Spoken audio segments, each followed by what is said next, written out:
So far, we've learned that databases are really great, and we've looked at ER models and how we can conceptually design stuff.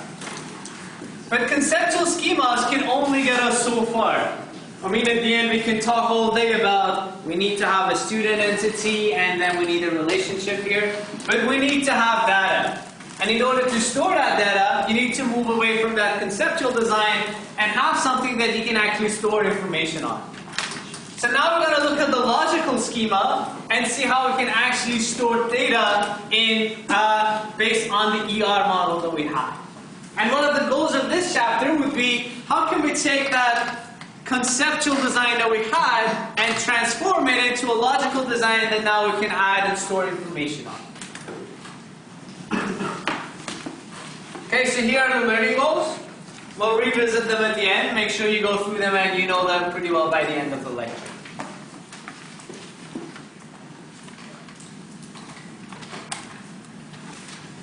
So the first question is, what is it that we want out of our logical schema representation?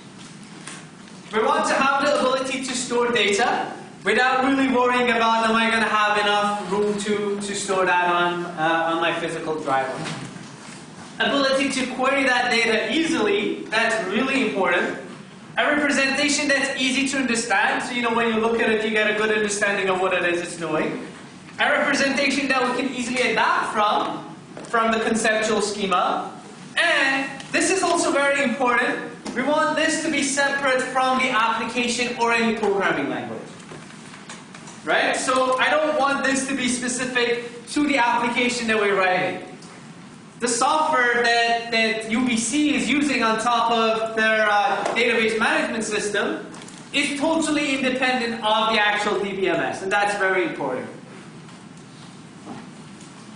It's interesting to know how we got to relational models. Prior to relational models, there were two main contenders. We had network databases and hierarchical ones. Network databases had a complex data model, and hierarchical database integrated the application into the model. So as part of the learning goals for the course, you don't really need to know anything about the other models. Just to give you a feel of what they were like, here's a quick example on hierarchical models. They kind of look like ER diagrams, but very restricted and not as much functionality. And you have this hierarchy, so you can have Prime Minister on the top, and then elections won, and then you keep the list of elections that they won. Government headed, then you can keep the government's heads here. And it was all working fine. The big problem with hierarchical models were querying it. If you wanted to print the names of all the provinces admitted during the Liberal government, this would be the query that goes with that. I don't want to write that query. Right? So it was very restrictive, because whenever you wanted to ask something from this model, you had to write all that code just to ask a simple question.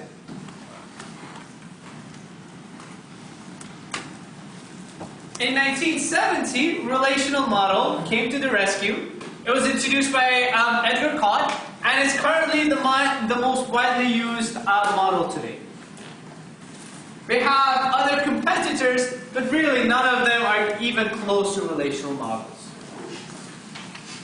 XML is becoming more of a competitor recently, and we're going to talk more about XML at the end of this course as well, if time permits. There were two key points for the relational model. It was exceedingly simple to understand, so it was really easy to get that ER model and understand it.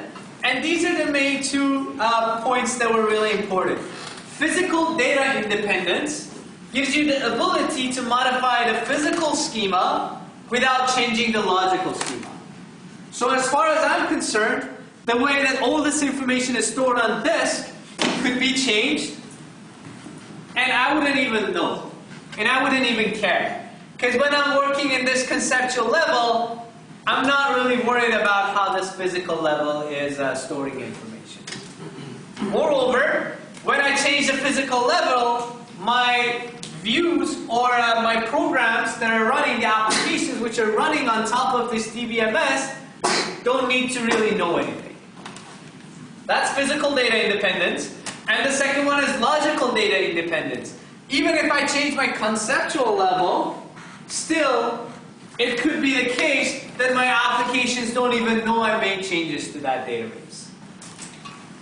So it could be the case that the database that we're storing for UBC is changing all the time, but the applications that are being running on top of that are rarely changed, because they wouldn't even know something was changed.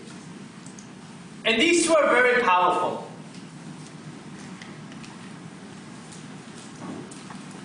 Question? So, is logical schema and conceptual schema the same thing?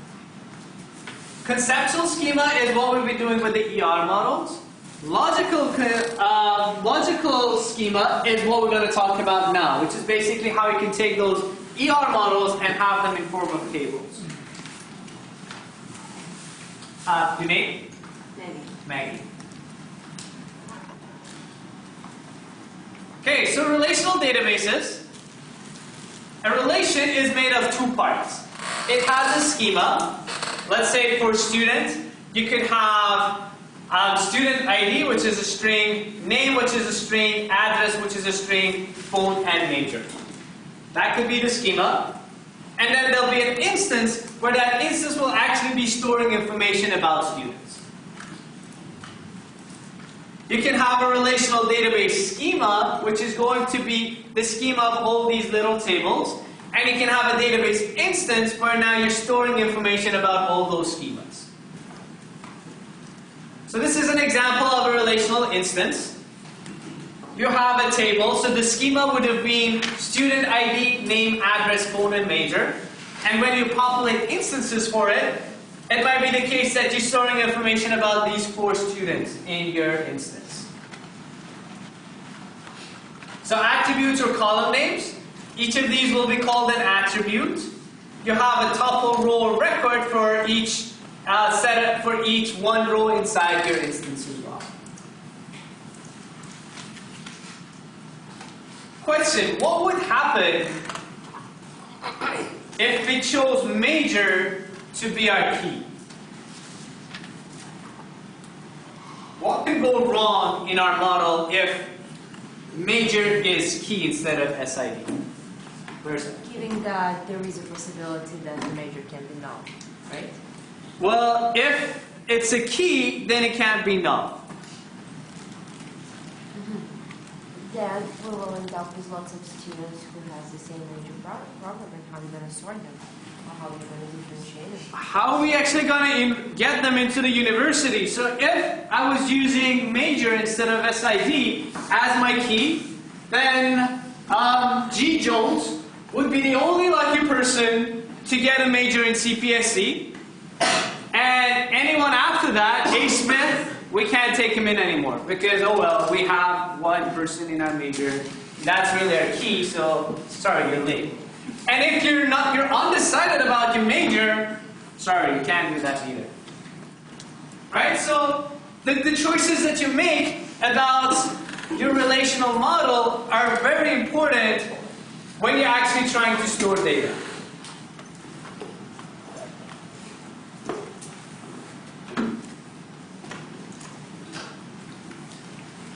Okay, here is a more formal mathematical version of saying the same thing. Basically, we have a bunch of attributes, and each of those attributes will have a domain that goes with that attribute, and then a relationship will be a set of attributes and the domain that goes with that. So I have an attribute SID, the domain of that is strings. This is the name, and then the domain of that is strings.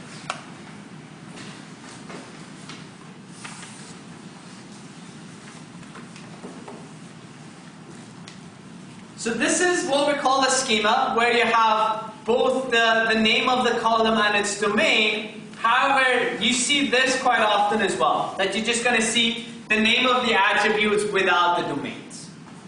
Okay, so for simplicity, we're going to be using this quite often instead of writing this.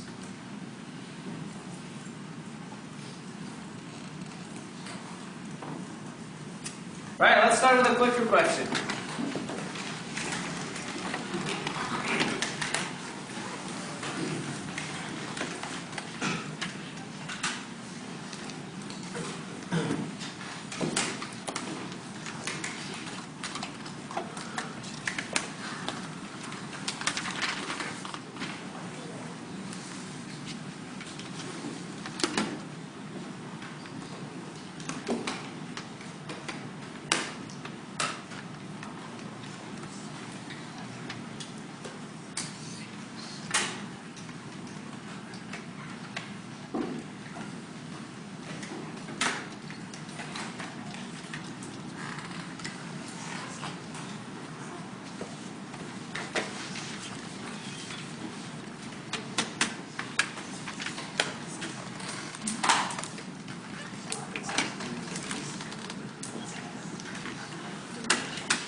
Right? Discuss it with your partners and feel free to change your answer.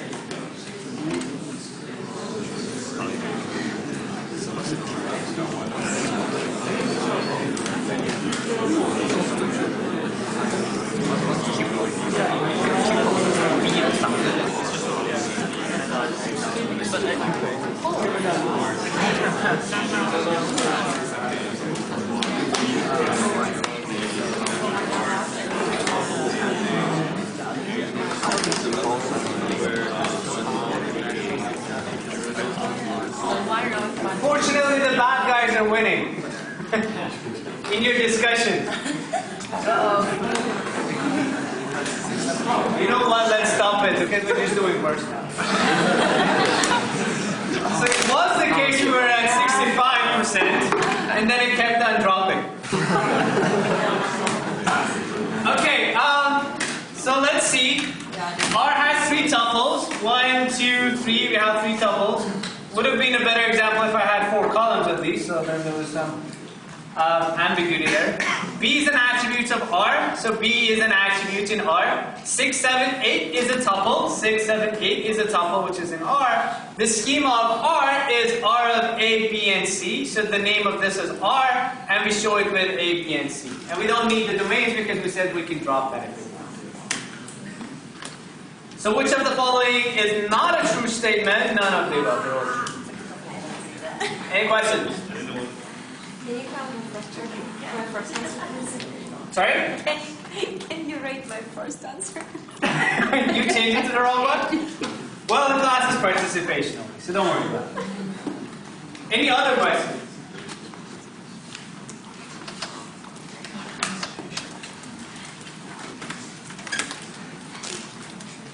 Right, so major strength of the relational model is its power to query data. And I've been mentioning that a few times, and we're going to see a few examples of these. And the other strength is that with SQL and relational models, all I'm saying is, I'm going to tell the DBMS what it is that I want. I'm not going to tell it how I want to get it. And we have optimizers that are going to reorder all the operations that you're asking for themselves in order to optimize the query and answer the question as soon as possible. And again, this optimization is mostly what we're going to worry about in 404 and not in 304.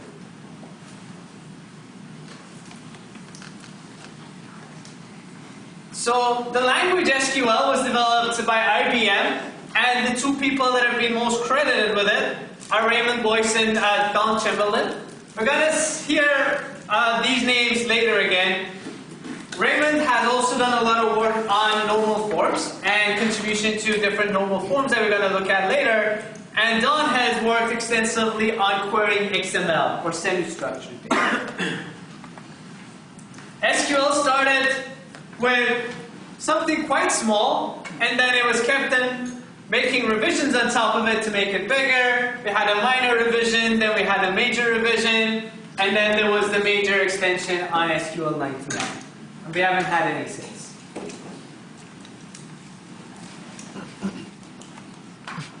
Let's take a peek at the SQL query language. Again, we're going to come back to this later, but I just want you to get an understanding of what SQL will look like. So let's assume that this is the table of all the students that I have at UBC. Aren't that many. And I want to find the IDs, names, and phone of all those people that are CPSC students. This is what an SQL query would look like. I'll say select SID, name, and phone. So these are the columns that I want. From students, which is the name of the table. And then a condition where it comes after the where major equals CPSC. Whenever you run an SQL query, most of the time you're going to get back a table as your answer. So you ask a query, a bunch of information will be provided to you in form of a table. This table is telling you, well, we have 2 people that are CPSC majors. Here's their student number, here's their name, and here's their phone. If you want all their information and not just SID, name, and phone, you can replace that first line with select star. So select star from students is going to give you everything on students.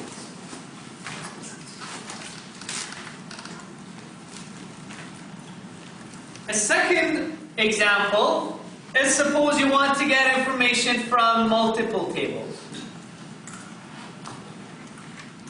So let's say I have a student table.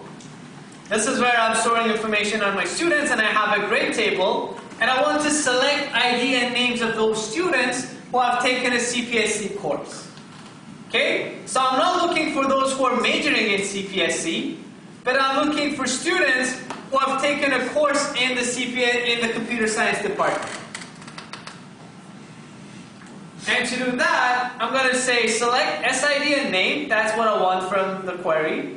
Their ID and their name. From both tables, students and grade, where student SID equals grade SID, so these two match, and department is CPSC. So if these SQL queries don't make sense to you, don't worry about it. If they do make sense, don't worry either. We're going to do this in a lot of detail later. So either way, it's good. Just compare this with the hierarchical example. This is what I'm doing to do a selection on two different tables here. This is what I was doing on the hierarchical model. This is one of the reasons why relational models really revolutionized databases. Any questions?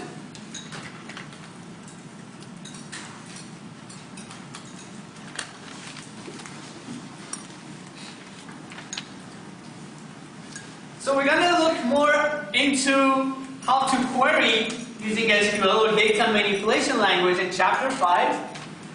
But for the rest of today, we're going to look at data definition language. Data definition language is going to allow you to add or delete or modify information in your tables. Because you need to have that information in your tables before you query it, right? So first, let's see how you can add or delete or modify information into your tables. Creating a relation in SQL. This statement is going to create a student relation for you. You say create table, name of it, student. These are your attributes, SID, and these are the types. So SID is integer, name is char, address is char with 30 values in it, and then phone, and then major. Mike? Is that the exact syntax over there, or is That's exact syntax depending on which DBMS you're using. There are slight differences on the name of the variables, the name of the domains, if using MySQL, Oracle, or any other DBMS. But they're close. There might be slight changes between them.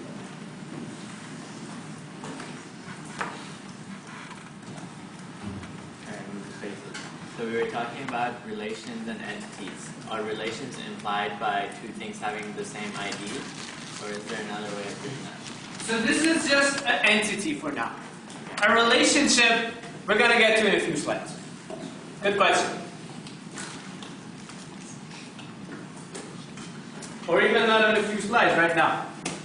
So this is a grade, and a grade is a relationship. This statement on the right is going to create the grade information about the course that a student takes. So we have create table grade. It has SID, which is an integer, department and course, which are defining what course it is. This is defining the student, and this is going to be the mark. This is not the right, so this is still incomplete. We're going to revisit this again to complete it in a few slides. Okay, so this is how you create tables. You make a statement saying this is the table I want, and these are the attributes and their types. You can also drop tables. If you say drop table student, which is a very scary thing to do, it's going to drop the table and all the students inside it. So if you accidentally do drop table or drop grades or something, Is there an undo button? no. No undos. That's why we usually have backups. you keep a backup somewhere safe, you lock it up, nobody can touch it, nobody can mess around with it. But if you say drop table, it's all gone. There's no undo on that. You can also alter tables. So you can say alter table student, and let's say you want to add a column GPA, which type is real.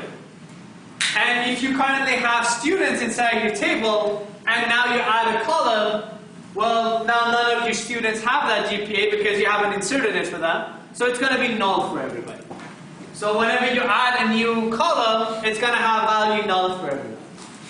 If you want it to be part of your primary key, DBMS is going to work and say, wait, you can't have your primary key have a null value in it, and I don't know what the value is for this. So it's not going to allow you to do that.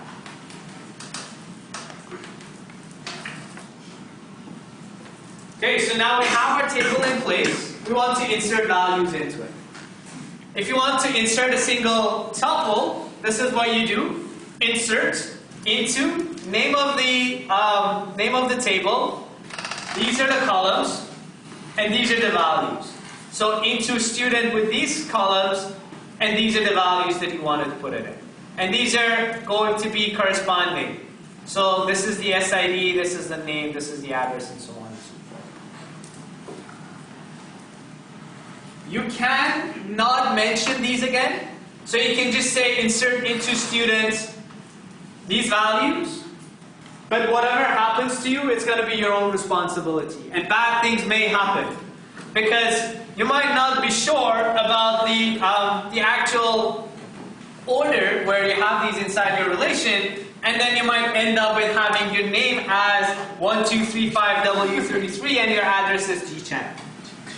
Right? So just to be safe, you might want to make sure that you do add the name of the attributes as well.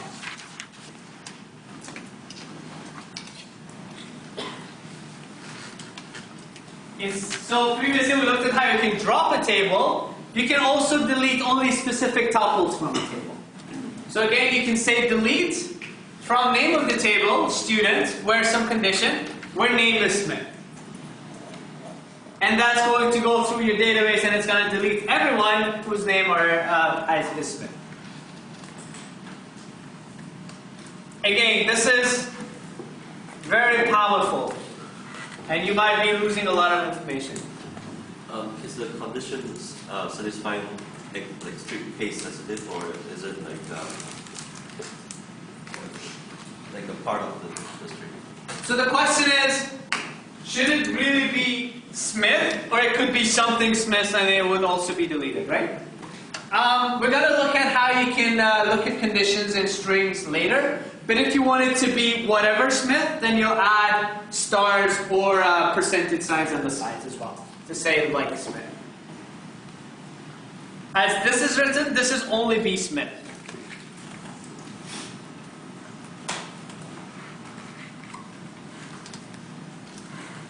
Question? Can you go back to your previous slide? Sure. I just want to ask that when you insert into, right, and you have that student SID name, Right. you flip those around and you create another insert command. Would it still switch it around? Like, If you switch both of them, it would be fine. So let's say in your second insert, if you say insert into student name, then SID, and then you say the name and then the SID, that's fine. okay. If you don't specify the name of the attributes, then it's going to mess it up. What happens if you insert a value that's already there? So let's pretend you have an SID already in there. You put another one. Does it append to it, or does it replace it, or does it say an error? That's a great question, and that's next slide. That's the integrity. So there are some conditions that your tables have to satisfy. So these conditions must be true for any instance of the database. So if you imagine that your DBMS is God, it's saying to all of the applications, thou shalt not ruin or violate my integrity constraints. So whenever you want to do such a thing, it's going to stop you. So going to your example, Mike, if you have a student ID already in, and I want to insert another one with the same key, it's going to say, nope, there's an integrity constraint that says you can't do that, so I'm not going to add that. The integrity constraints are specified when schemas are defined. So whenever we're defining the table at the beginning, we can add all sort of constraints to make sure that later those will be checked by the DBMS. And whenever you make a change or a modification to your relations, the DBMS is in charge of checking that whatever you're changing is not messing up with the integrities. Okay, so it's standing there with a check. Whenever you make a modification, it's going through all the integrities. Check, yeah, that's fine, that's fine, that's fine. Okay, you can add that to the database. If you're violating any of those, it's going to stop. A legal instance of a relation is one that satisfies all the integrities. And a DBMS, again, is not going to allow you to have illegal instances.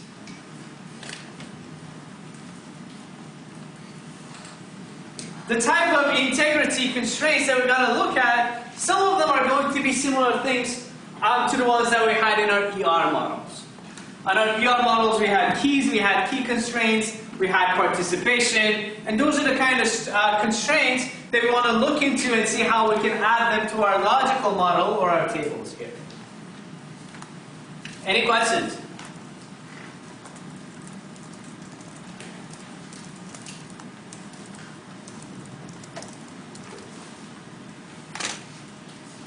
Key constraints are similar to those for entity sets in the ER model. So we're going to take a subset of our attributes, S1 to Sm, where that's smaller than the number of attributes that we have. And we're going to say that this is our key. This is my primary key. And when I say that this is my primary key, one, no distinct tuple can have the same values in all the key attributes. So I can't violate that primary key. And no subset of S should be a key on its own. So let's say if I'm taking five attributes and defining those 5 to be my primary key, it shouldn't be the case that 4 of those on their own can already be my primary key. Right? So I'm trying to take the minimal set out of my attributes in order to define my primary key. What is the difference between just a key and a candidate key? You can have multiple keys. So let's say you have a database where you're keeping student ID for people and you're also keeping their SIN. Both of these are unique, and both of these are candidate to be the primary key. But at the end, the administrator, the DBA, is only going to take one of them to be the primary key. You cannot have multiple primary keys. But you can have multiple candidates.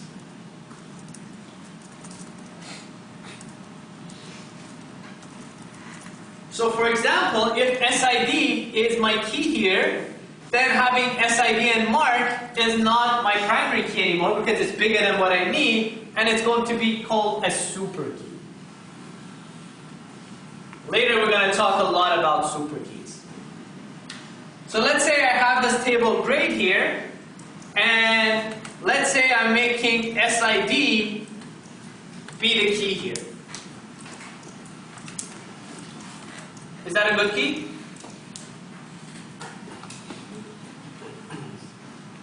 That's not a good key because that would mean that you can only take one course.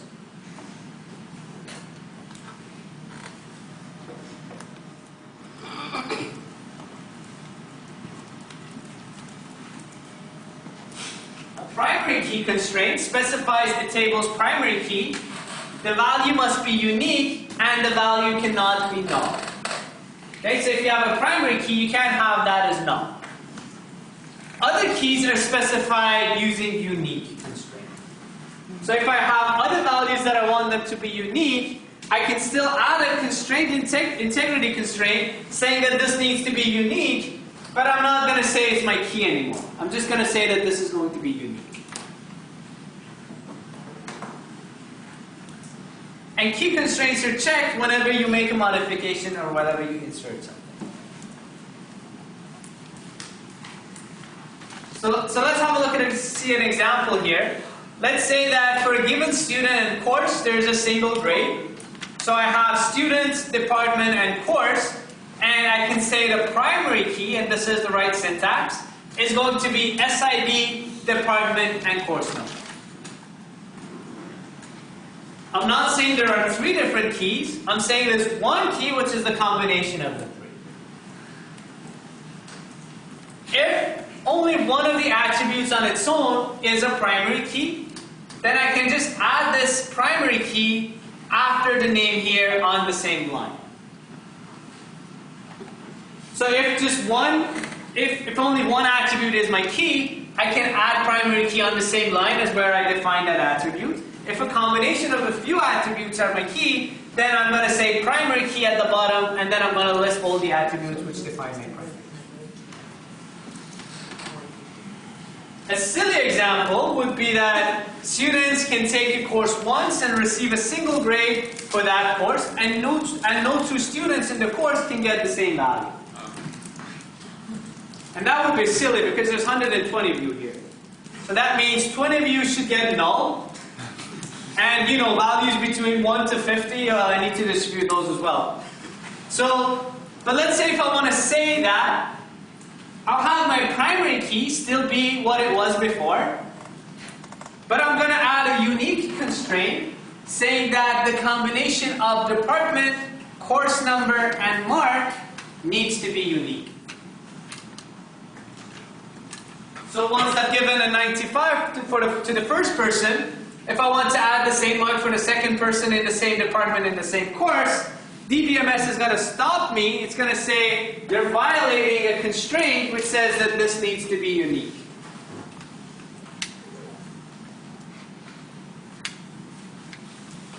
Any questions? Right? So if the table is like very, very large, say like a million, with a million tuples in it, so we don't have to worry about how long it would take for the program to verify that we need this.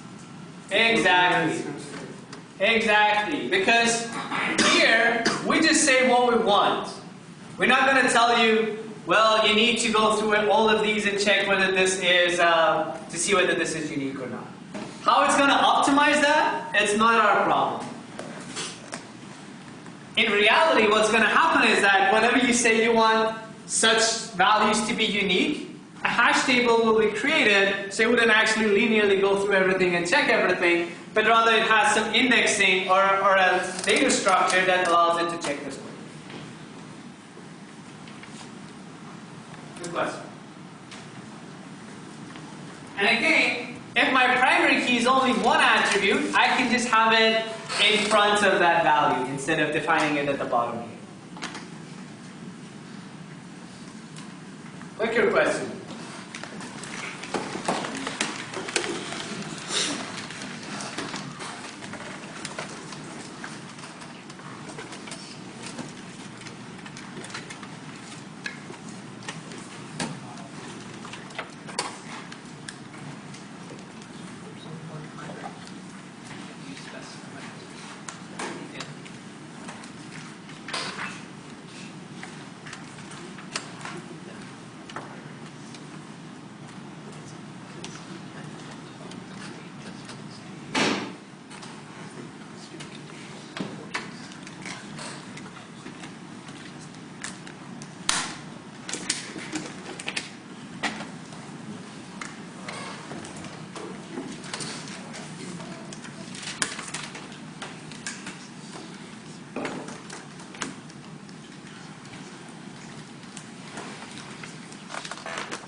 Two more seconds.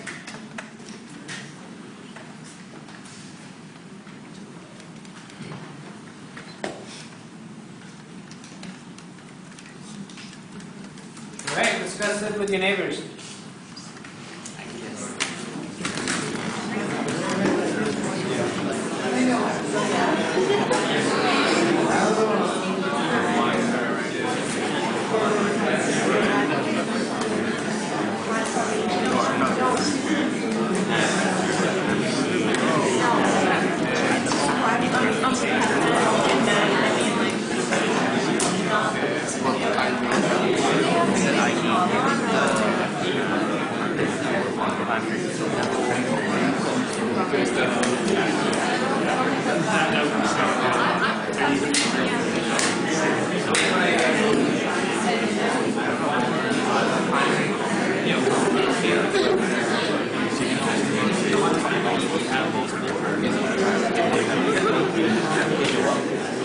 Right, and click again.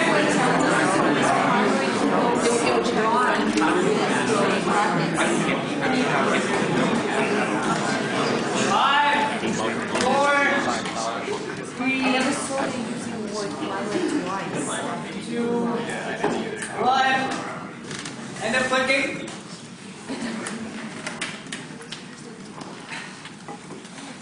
Okay, so let's see. First one says, so we're looking for the one which is non-legal. Add unique just before the comma on line 2. So you want this to be unique, you want this to be unique, and you want A to be a primary key. Does that work? Yeah. Seems fine. What about B? Add primary key on both first line and second line. Does that work? That does not work because you can only have one primary key.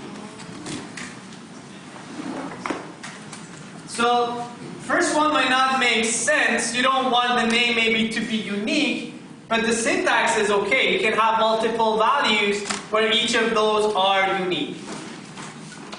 If you want the combination of the two to be the primary key, you can't add primary key on both of the lines, but rather you need to have it, you need to define it at the end with saying both primary key and then mentioning both of those.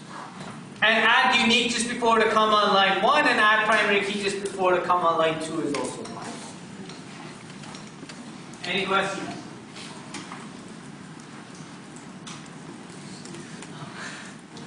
Let's talk about foreign key constraints.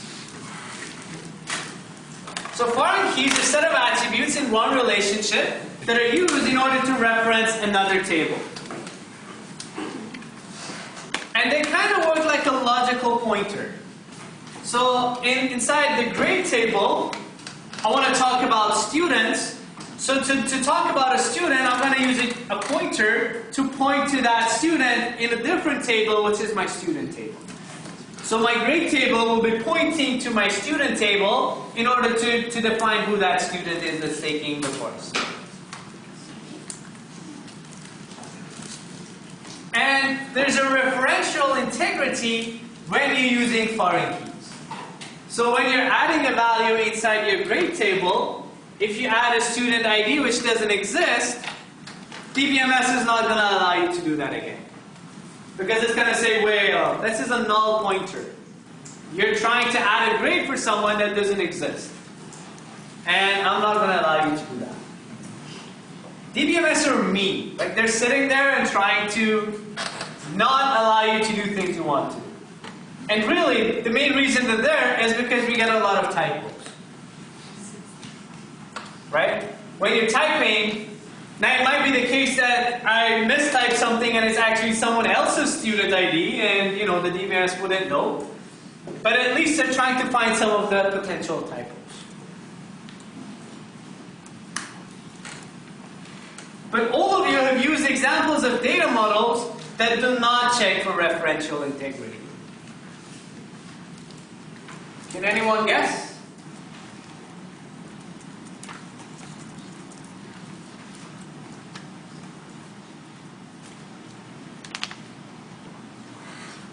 Have you ever linked on a web page? Have you ever linked on a URL that doesn't work? HTML. When you're writing HTML, you can add links, URLs, whatever you want. If you add a URL which doesn't actually exist, HTML is not going to stop you. It's not going to say, hey, that link doesn't exist. You're like, yeah, fine, add that, sure. When you can click on it, it's not taking you anywhere.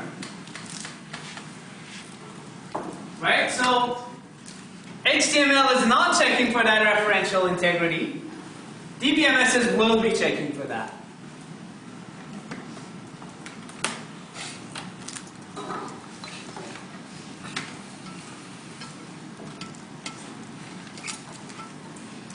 So that foreign key is saying that only students listed in the student relation should be allowed to have grades.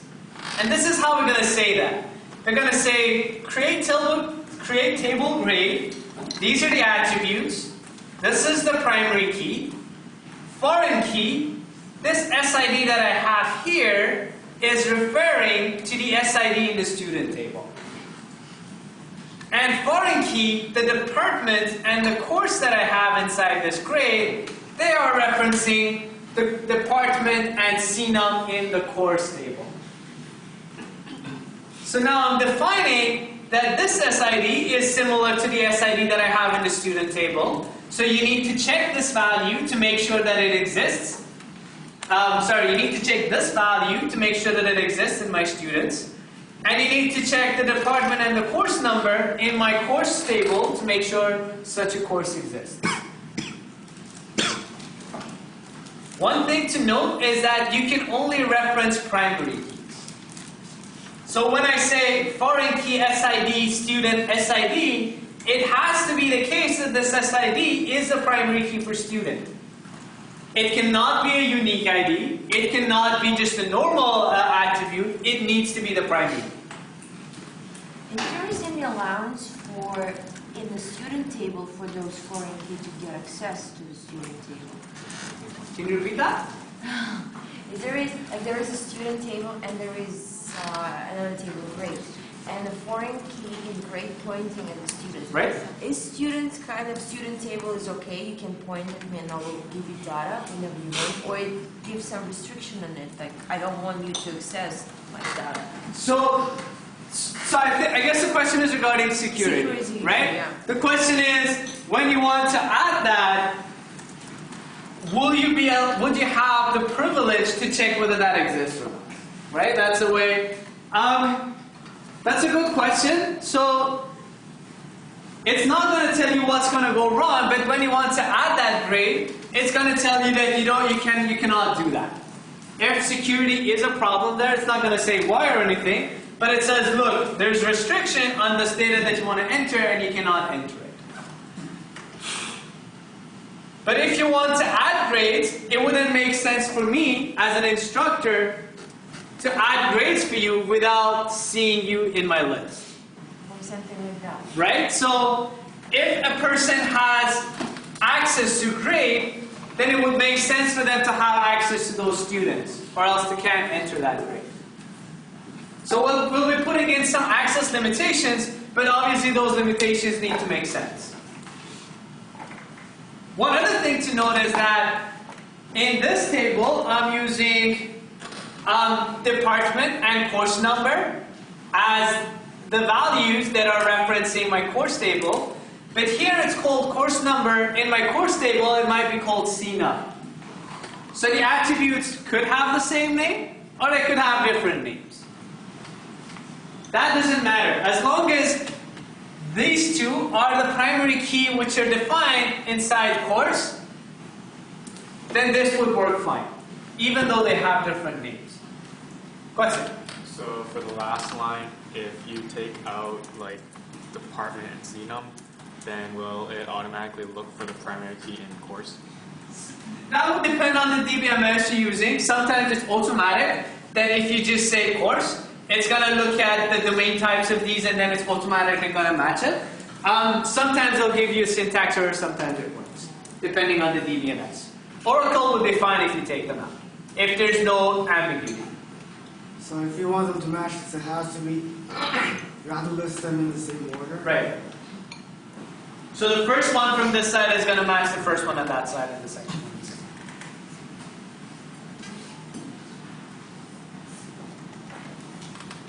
Good question. Please do it. You know what? No, just yet. Let me just explain this and then we get to the second question. Would it make sense for a table to reference itself? So with foreign keys, we've seen that you have a grade table and that references a student table. The question is, would it make sense for a table to reference itself? Right? Possibly. If you have one value that's null in some entities, but you have it not null in other entities, and it's referencing something else, it could make sense. It definitely could make sense. And especially it would make sense in the relationships that we had where an entity was in relationship with itself. Right? So let's say we have a table which is the employees, and inside this table you're also keeping track of who's managing who. Okay, so you have an ID which is is going to be your employee ID, and manager ID is someone among the IDs of the people that you have in this list. So there could be a tuple which is me, and let's say I don't have a manager, so this manager could be null, but then there could be this other person, and I'm their manager, and there's a restriction on manager ID that any value that you put here really needs to be coming from one of the IDs which are already in the table. You cannot have a manager who is not an employee. Okay, so the idea here is that we want this manager ID to reference ID from the same table. Does that make sense? Then let's do a quick question. Do it on your own first, please.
Two more seconds for the first round, and then I'm going to allow you to discuss it.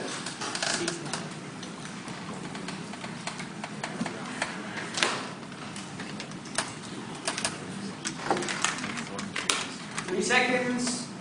2, 1.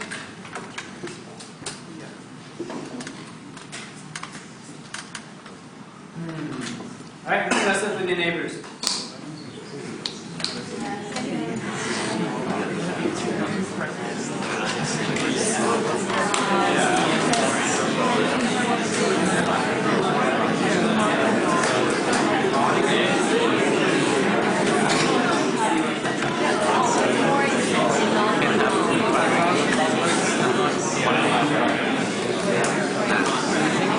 Maybe you want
Right, let's see. So this is the second round. This is the first round. I don't know how you guys were able to convince each other that E is the right answer in the second round, given that only a few are thinking E is correct in the first round. Alright, let's see. So, A is saying add foreign key, manager ID references emp ID before line 4. Would that work?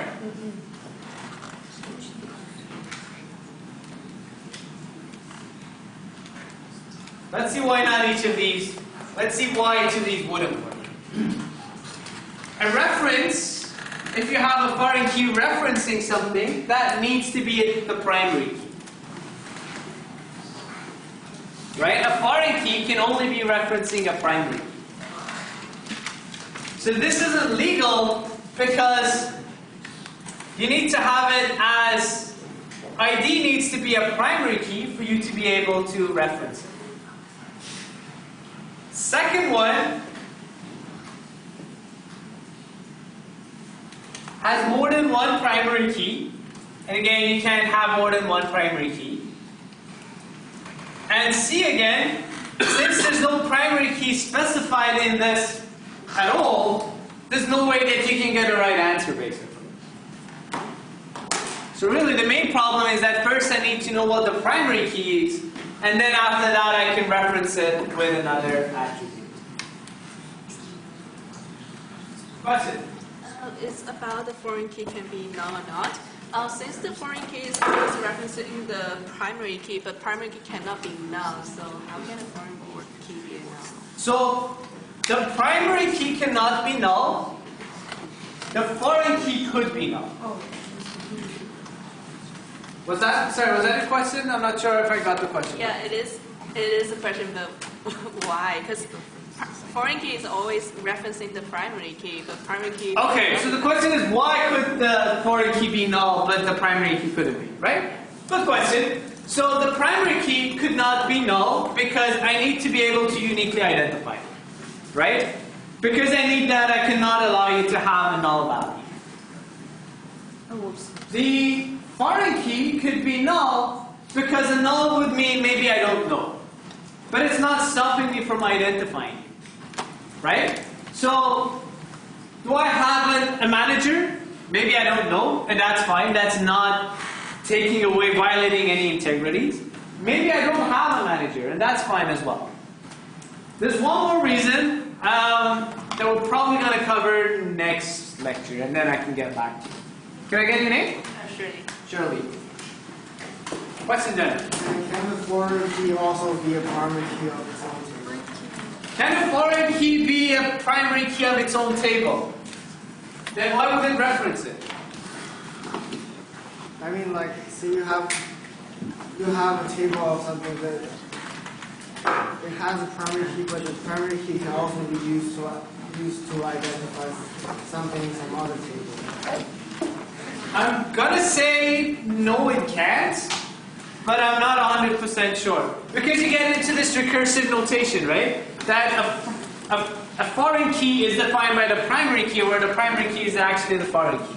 So you get that loop. And it wouldn't make sense because if the foreign key is already part of the primary key, there's nothing to reference it against. Because then you have duplicated the same value both sides. So I'm pretty sure it's no, but I'll check it as well. Any other questions? Alright, we'll resume on Friday.